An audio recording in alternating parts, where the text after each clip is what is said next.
North Carolina's on a recruiting heater with their third commitment in less than a week. And we got 3 other commitments to talk about as well here on the Portal Podcast. Locked On presents The Portal, the daily podcast covering college football recruiting and everything NIL. Part of the Locked On Podcast Network. Your team every day. Welcome back to the Portal Podcast, where you get your daily recruiting, NIL, and transfer portal news. I am your host, Brian Smith, longtime college football writer and recruiting analyst. Thank you for making the Portal Podcast your first listen each and every day. Today's show is brought to you by our friends over at Gametime. Download the app, create an account, and use code LOCKEDONCollege for $20 off your first purchase. Today we are talking Tar Heels to start because this is their third commitment in a week. Who knew Bill Belichick was an elite recruiter? Did you see that coming? I did not see that. Third guy, and here's the key to this. These aren't local kids from like the greater Raleigh, Chapel Hill, Durham area. This is all out of state. They're all skill guys with speed. They're all guys that were coveted by P4 programs. These are not reaches. 2 kids from Mississippi, 1 from Georgia. Prominent programs. Like, what is going on in Chapel Hill? Does Bill Belichick have the ability to be a big-time recruiter? How does that work? I need to get on Locked On Tar Heels with Isaac Shade to figure this out because I did not see it coming. Again, I openly admit it.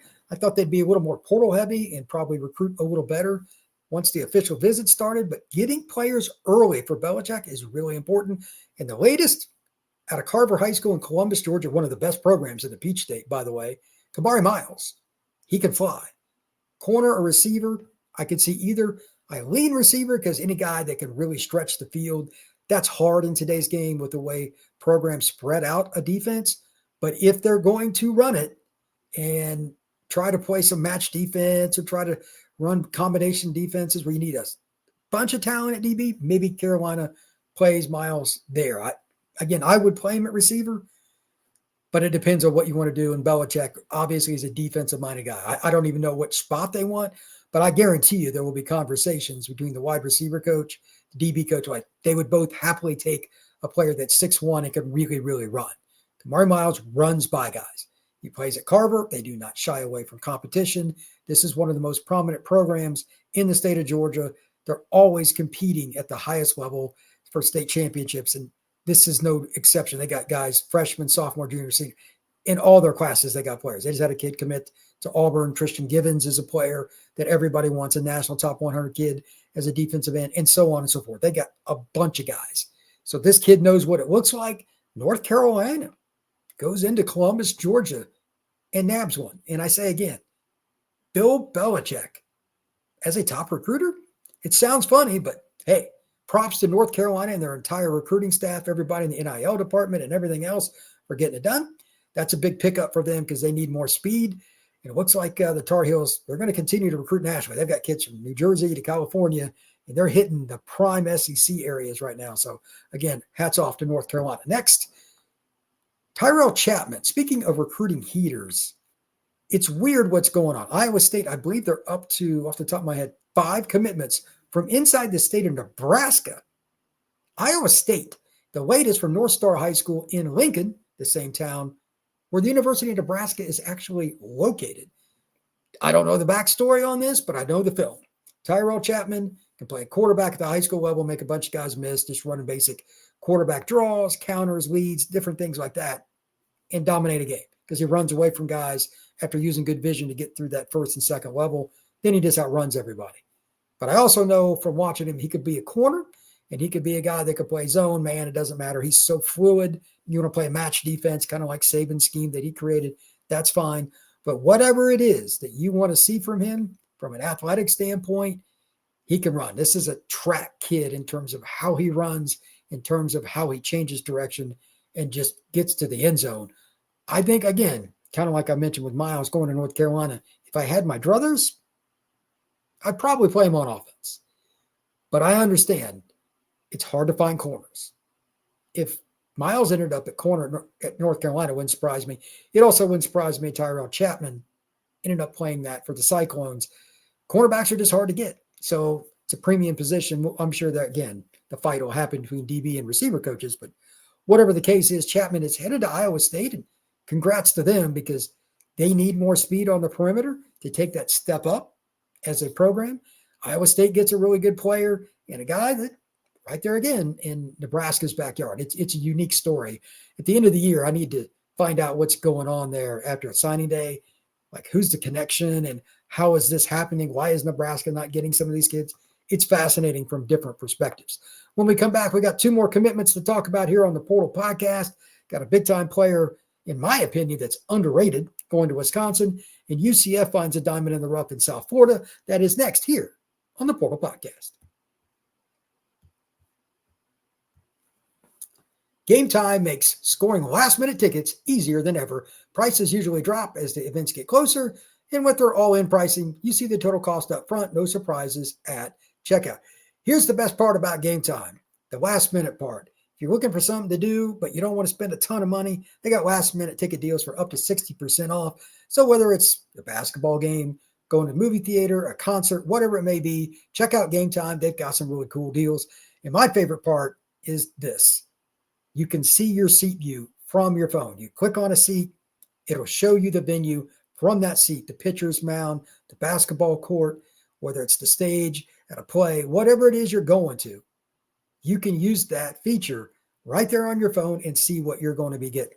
Take the guesswork out of buying tickets with Gametime. Download the Gametime app, create an account, and use code LOCKEDONCollege for $20 off your first purchase. Terms apply. Again, create an account and use code LOCKEDONCollege for $20 off. Download Gametime today. Last-minute tickets, lowest prices, guaranteed. The Badgers get on the board with a really good football player that I think is underrated. I'm not sure what the whole backstory to this is, but it's hard to find guys that are at least 6'6", playing D-line that can move. That never changes. For whatever reason, and again, I don't know who, what, when, where, why. This is a Chicago area kid, Olympia, Illinois, Rich Central. It's a program that's had basketball and football players for years. Carmelow Reed, big-bodied kid. I guess he's 260 to 270, at least last year, maybe a little bigger, but just looking at the frame and the arms is all I really cared about. You can add weight, lose weight, but the length, the power, that's a big kid that can move. Maybe he's a strong-sided. Maybe he moves inside. Maybe he's a swing guy. I just know that the Wisconsin Badgers need more defensive linemen, and they need them in abundance, especially, again, that length. He's a guy that if you wanted to, you could bulk up and play tackle, but I'd rather keep him on the defensive side and not worry about offense. Be clear, offensive tackle. I'd rather keep him on the defensive side and create havoc. It's harder to find defensive linemen like this than just about anything. There are very few interior guys that can play with any form of leverage at above about 6'3". The ones that can get paid. 6'6" defensive linemen that can play interior are rare. They're like gold. Take as many as you can find.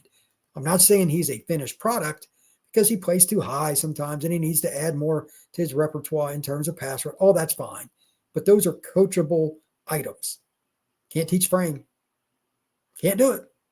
Carmelow Reed is the rare guy that Wisconsin does not get.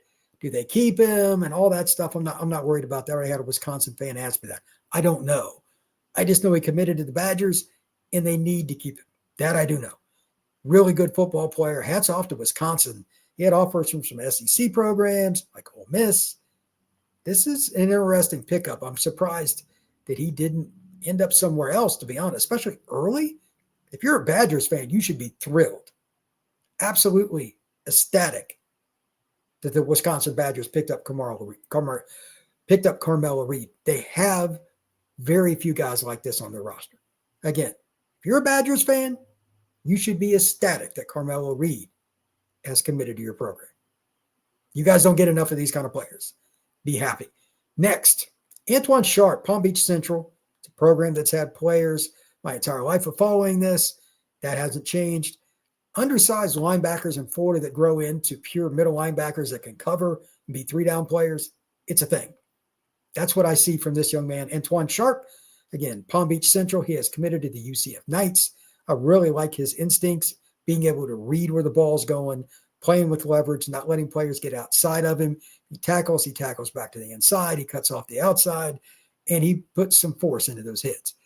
Is he the biggest guy in the world? No, 6'1", 215-ish, I would guess, based on his film last year, maybe 205 to 210. It's kind of hard to tell, but I do know he can run and he has instincts. UCF has made a living off these kind of players for a very, very long time. Why would this be any different? I expect him to be a guy that ends up playing earlier than a lot of other linebackers because of the instincts. Let's see what happens. But he's a guy that can really run. He can really change directions for a kid his size, and especially in the box. That's so helpful. He can shoot a gap when somebody's running GT trap or doing something else where there's different kinds of movement, try to fool somebody. He'll find a way through to make a big play. Antoine Sharp's a good football player. It's a little bit underrated. In Palm Beach Central, again, that's a good football program each and every year. So nobody should be surprised they're sending somebody to the P4 level. Thank you once again for making the Portal Podcast your first listen each and every day. Truly appreciate you stopping in. We got all kinds of recruiting news, transfer portal stuff, updates, starting some quarterback stuff about who I think is going to be a really good quarterback this year in college football. How did they come through the recruiting ranks? That's a new series I'm going to be doing. All kinds of stuff happening.